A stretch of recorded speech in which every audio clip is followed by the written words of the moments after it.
నమస్కారం అండి. ఈనాటి కమ్మని కథ పేరు తెలుసుకో నీ గురించి నువ్వు. వినిపిస్తున్నది మీ విజయభాస్కర్.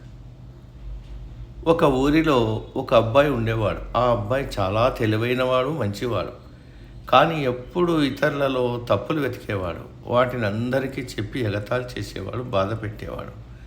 ఇదంతా తరగతి ఉపాధ్యాయుడు చూశాడు. ఒకరోజు ఆ పిల్లవాని చొక్కా వెనుక వానికి కనపడకుండా ఏదో పూశాడు. కాసేపటికి ఆ పిల్లవానికి దాని నుంచి ఏదో చెడు వాసన రాసాగింది. ఈ గదిలో ఎవరో ఏదో తొక్కి వచ్చినట్టున్నారు, అందుకే గదంతా కంపు కొడుతుంది అనుకుంటూ బయటికి పోయాడు. అయినా కంపు తగ్గలేదు. ఇక్కడ కూడా కంపు కొడుతుంది అనుకుంటూ పక్క గది లేకపోయాడు. అక్కడ అదే కంపే. ముక్కు మూసుకుని మైదానం లేకొచ్చాడు. కానీ అక్కడ కూడా వాసన కూడా కొంచెం తగ్గలేదు. దాంతో అటు ఇటు తిరగసాగాడు. అంతలో ఉపాధ్యాయుడు పిలిచి, ఏమి తరగతి గదిలో ఉండకుండా బడంతా అలా తిరుగుతున్నావు అన్నాడు. ఏం లేదు మాస్టారు, ఇక్కడ ఏ గది చూసినా ఒకటే కంపు. గదే కాదు, పాఠశాల మొత్తం అదే కంపు, భరించలేకుండా ఉన్నా అన్నాడు.